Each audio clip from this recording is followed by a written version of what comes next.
होय, ते नाकारता येत नाही, कारण दोन राजकीय नेते जेव्हा एकमेकांना भेटतात, खरं तर त्या भेटीचा उद्देशच हा होता की संजय राऊत यांच्या प्रकृतीची विचारपूस करण्यासाठी उद्धव ठाकरे हे त्यांच्या निवासस्थानी गेले होते.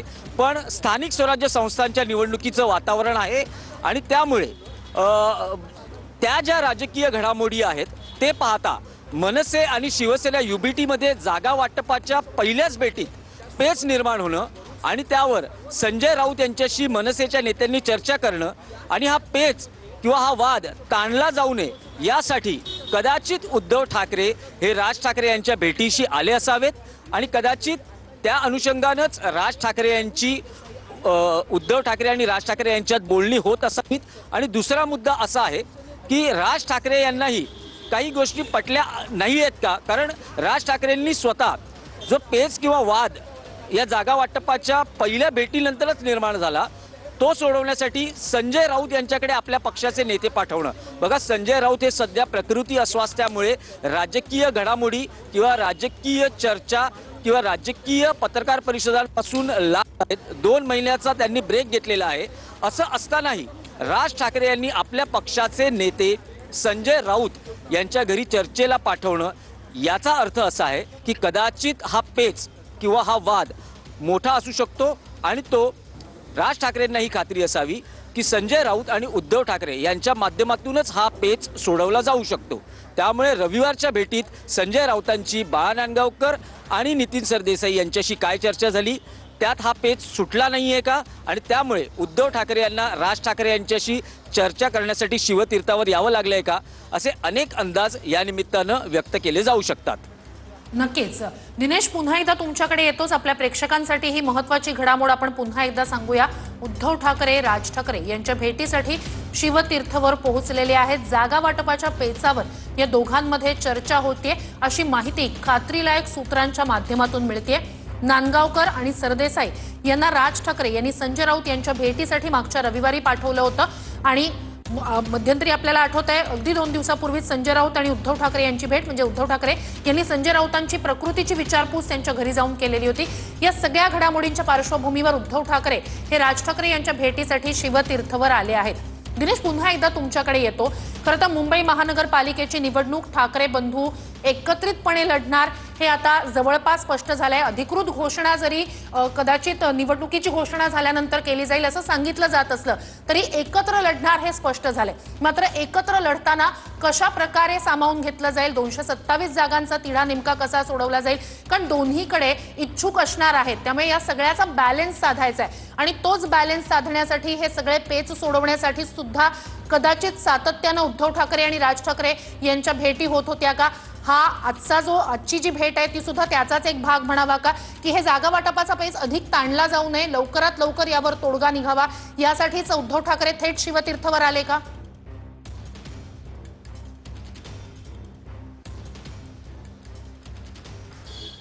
बघा, उद्धव ठाकरे आणि राज ठाकरे यांचं नातेसंबंधाचं मनोमिलन याआधीच झालेलं आहे. जवळपास 10हून अधिक भेटी राज ठाकरे आणि उद्धव ठाकरे यांच्या झालेल्या आहेत. मग मराठी भाषा अस्मितेचा मुद्दा असेल, कौटुंबिक सोहळे असतील किंवा सणांचं निमित्त असेल, राज ठाकरे उद्धव ठाकरे कुटुंबासह एक आहेत आणि गेल्या 20 वर्षात जी मनभेद, कटुता, शत्रुत्व हे सगळं होतं दोन भावांनी बाजूला ठेवलेलं आहे आणि महाराष्ट्र अस्मितेसाठी आम्ही दोघं एकत्र येतो आहोत असं याआधीच जाहीर केलेलं आहे. पण राजकीय युती कधी जाहीर होणार याची अपेक्षा दोन्ही पक्षाच्या कार्यकर्त्यांना आहे. सीट शेअरिंग संदर्भात बोलणी कधी सुरू झाली तर जागा वाटपाचं प्रभागांचं मुंबई महापालिकेची आरक्षणाची सोडत जेव्हा जाहीर झाली त्यानंतर सीट शेअरिंग संदर्भातली एक आणि पहिली बैठक पार पडलेली आहे. युतीची घोषणा कधी होईल तर जेव्हा निवडणुका अधिकृतपणे घोषित होतील त्यावेळेसच युतीची घोषणा होईल असं खात्रीलायक सूत्रांकडून कळत आहे. हे सगळं होत असताना युतीची घोषणा होण्याआधी जागा वाटप पूर्ण करण्यावर दोन्ही ठाकरे बंधूंचा भर आहे आणि त्यासाठीची जागा वाटपाची बोलणी सुरू झालेली आहेत. बघा, शिवसेना आणि शिवसेनेतून बाहेर पडलेला कार्यकर्त्यांचा किंवा नेत्यांचा वर्ग असा दोन्ही पक्षांचा राजकीय DNA हा एकच आहे, वोट बँक एकच आहे. त्यामुळे साहजिकच आहे पहिल्यांदाच राजकीय पटलावर किंवा राजकीय घडामोडींमध्ये हे दोन एकमेकांचे राजकीय विरोधक किंवा राजकीय शत्रू असलेले पक्ष पहिल्यांदा एकमेकांशी जागा वाटपासंदर्भात बोलणी करता आहेत. दोघांचंही गेल्या 20 वर्षातलं राजकीय शत्रुत्व बघितलं तर ते सगळं बाजूला ठेवून ही सगळी आता बोलणी सुरू झालेली आहेत. त्यामुळे साहजिकच दोन्ही पक्षांच्या कार्यकर्त्यांच्या अपेक्षा असणार. मुंबई महापालिका निवडणुकांच्या उमेदवारीचे वेध दोन्ही पक्षातल्या पदाधिकारी नेते कार्यकर्त्यांना लागलेले आहेत.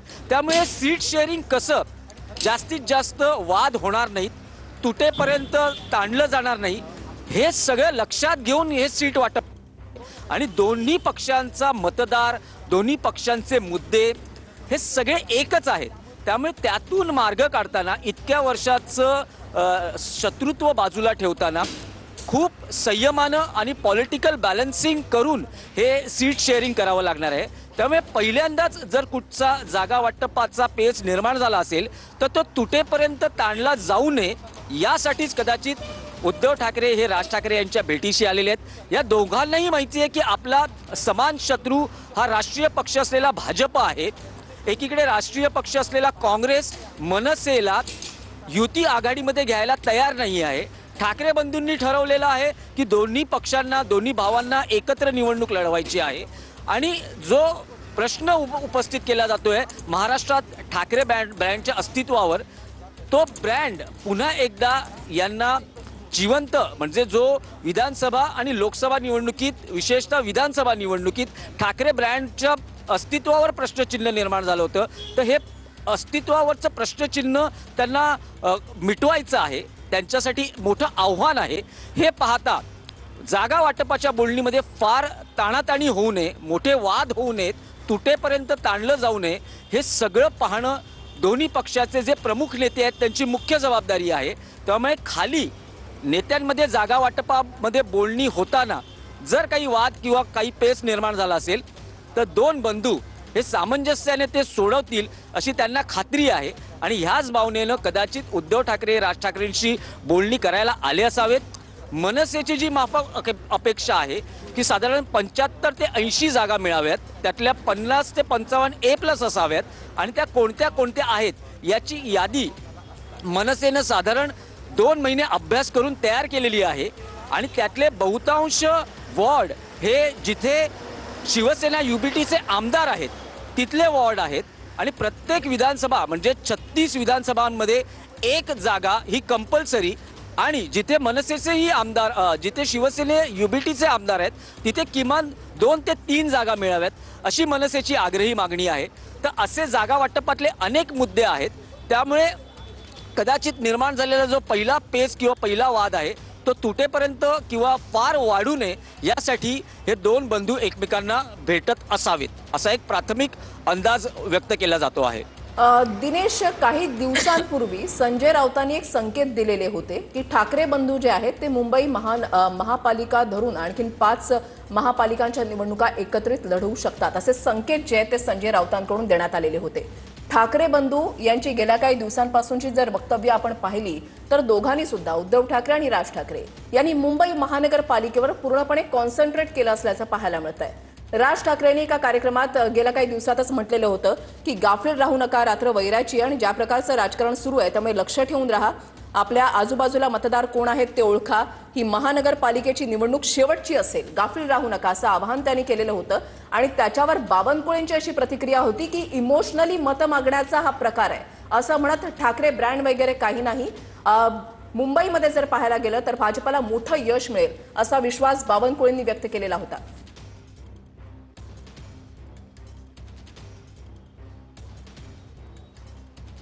बघा, मुंबई बरोबर MMR रिजनमध्येही महापालिकेच्या निवडणुका होणार आहेत. अजून कार्यक्रम घोषित झाला नाही, पण या निवडणुकांची, स्थानिक स्वराज्य संस्थांच्या निवडणुकाची निवडणूक आयोगानं तयारी सुरू केली आहे. पण अन्य महापालिकांच्या तुलनेत मुंबई महापालिका ही अत्यंत प्रतिष्ठेची मानली जाते आणि देशभरात मुंबई महापालिका निवडणुकीची सगळ्यात जास्त चर्चा होते. आणि मुंबईत आणि महाराष्ट्रातही, पण मुंबईत प्रकर्षानं ठाकरे ब्रँड हा चालतो, ठाकरे ब्रँडचं नाव आहे असं म्हटलं जातं, असं एक विश्लेषण केलं जातं. पण विधानसभा निवडणुकीत हाच ब्रँड धोक्यात आहे हे स्पष्ट झालं आहे. कारण भाजपची मोठी घोडदौड महाराष्ट्रात आणि मुंबईतही विधानसभा निवडणुकीत भाजप आणि पर्यायानं महायुती, शिंदे अजित पवार यांचेही पक्ष महायुतीत आहेत, तर महायुती वरचढ राहिलेली आहे. त्यामुळे आता मुंबई महापालिका जी ठाकरेंसाठी अत्यंत महत्त्वाची मानली जाते. बघा, मुंबई महापालिकेचं बजेट हे एका शहराच्या म्हणजे सगळ्यात मोठं बजेट आहे देशामध्ये. साधारण 50,000 कोटींपर्यंत हे बजेट जातं आणि मुंबई महापालिका हे जगाच्या नकाशावरही अत्यंत मुंबई शहर हे जगाच्या नकाशावरही त्याला प्रतिष्ठेचं स्थान आहे, ग्लॅमर आहे. त्यामुळे या मुंबईत आपली सत्ता असावी यासाठी ठाकरेंचा नेहमीच कसोशीनं प्रयत्न राहिलेला आहे. विधानसभा निवडणुकीत स्पष्टता आलेली आहे की भाजप आणि महायुती ही वरचढ आहे. त्यामुळे मुंबई आपल्या हातात राखण्यासाठी किंवा पुन्हा महाराष्ट्राच्या राजकारणात उसळी घेण्यासाठी ठाकरे बंधूंना हा शेवटचा पर्याय आहे.